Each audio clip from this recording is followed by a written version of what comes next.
السلام عليكم ومرحبا بكم في فيديو جديد. علاش اختي تقلي البطاطا في الزيت وانتي عندك هاد الطريقه تقدري ديريها بكل سهوله. مني كنبغيو نديرو بوكاديوس اولا المشاوي، جربي هاد الطريقه وردي عليا الخبر، راها كتجي ألذ واحسن من المقليه الف مره وصحيه.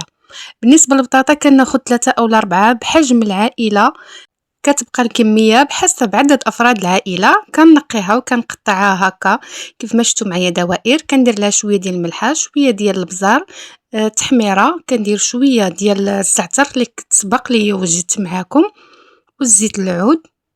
من الاحسن ديروا زيت العود صحي على زيت المائده، وتنخلط هكا حتى كتشرب ليا مزيان هاد البطاطا، هاد العطريه اللي درت فيها. من بعد كنستفها هكا وحده على وحده وحده على وحده حتى كندير دائره، وكنخلي الوسط خاوي وتنخليها على جنب.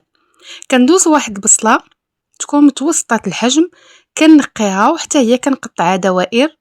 كناخذ واحد فلفله اللي كنقيها حتى هي وكتقطع دوائر. بالنسبه للفلفله تقدروا تقطعوها مربعات اللي بغيتو.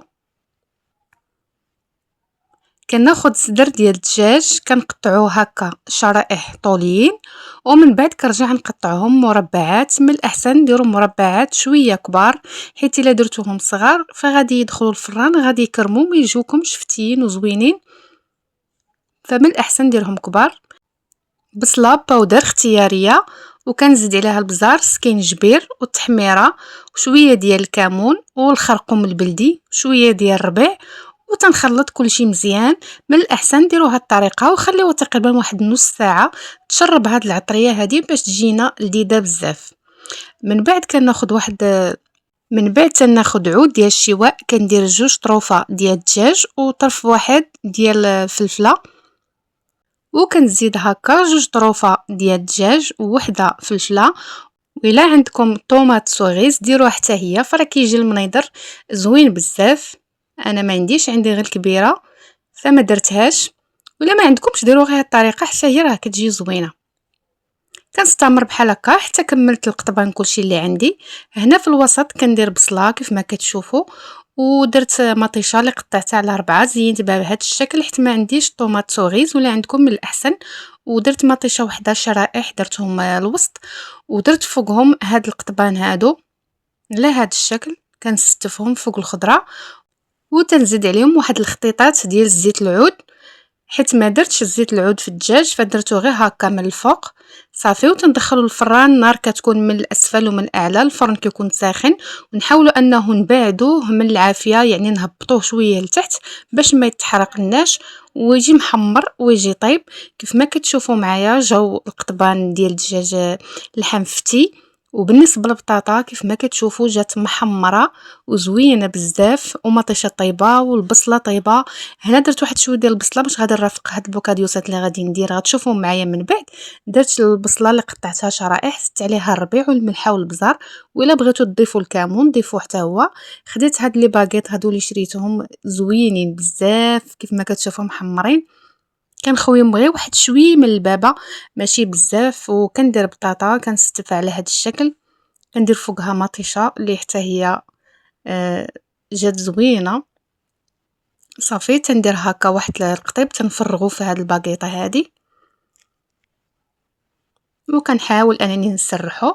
كاينه تما حتى البصله اللي دايبه حتى هي يا زبده، اللي بغاتها هي كيديرها. وكنزين من الفوق بهاد الشرائح ديال البصل المنسمين حتى هما تيجيو لذاذ مع هاد القطبان. نعاود معكم باش تشوفوا الطريقه. صدقوني البطاطا بهاد الطريقه كتجي في البوكاديوسات خطيره، وبالاخص هاد الشواء ديال الدجاج اولا لدند. جربوه وردوا عليا الخبر، وصحيه واحسن من المقليه والزيوتات، وكتجي لذيذه بزاف ومواتيه بزاف مع هاد الطريفات ديال اللحم. كنصحكم انكم تجربوها وتردوا عليا في التعاليق كي جاتكم. الا جربتوا هاد الوصفه بحال هكا غادي تستغناو على القلي نهائيا، حيت ماشي شي حاجه اللي صحيه بالنسبه للصحه ديالنا، فمن الاحسن تفاداوها.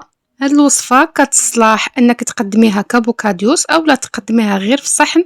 شاركته معكم حتى هو في اخر الفيديو، غادي تشوفوا كيفاش قدمته. وهكا كنكون وصلنا لنهاية الفيديو. الا كنتو ديما كترافقوا المشاوي اولا بوكاديوس بالبطاطا المقليه، من اليوم جربوا بديل صحي ديال البطاطا في الفران، مقرمشه من برا وطريه من الداخل ولذيذه بزاف بدون ما تحتاجوا كميه كبيره ديال الزيت. الا عجبتكم الوصفه واستفدتوا منها ما تنساوش تدعموا الفيديو بلايك وتشتركوا في القناه وتفعلوا الجرس باش يوصلكم كل جديد ديال الوصفات الصحيه والسهله.